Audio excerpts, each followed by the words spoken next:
Kenyans. Daniel Karaoke, KTN. To some sad news, where a deadly fire that broke out on the morning of Sunday, April 13th, in a high-rise residential building in Al Nahda, Sharjah, claimed 5 lives and left 9 others injured. Among the victims were 3 Kenyan nationals. The family of Benjamin Kioko, one of the deceased, is accusing the government of failing to issue any official communication since the incident occurred. Our reporter, Noel Nabiswa, has the latest. A video making rounds online captures the terrifying moments. A fire engulfed a 52-story building in Dubai, with panicked occupants desperately struggling to save their lives. Among the 16 lives lost in the tragic incident are 3 Kenyans, as confirmed by both Kenyan and UAE authorities. In Kitengela, Kajiado County, the family of 23-year-old Benjamin Kioko is gripped by fear and uncertainty. Kioko is believed to be among the 3 Kenyans who perished in the inferno, and now the devastated family is demanding an official statement from the government to clarify the fate of their loved one.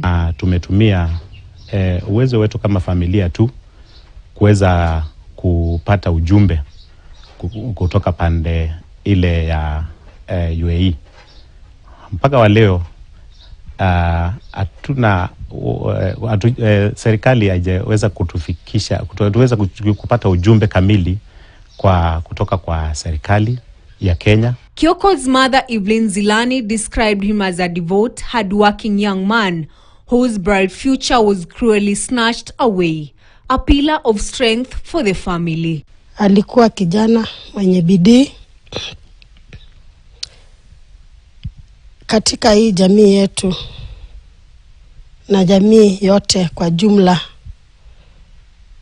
Tumempoteza mtoto, tulikuwa na matumaini makubwa naye.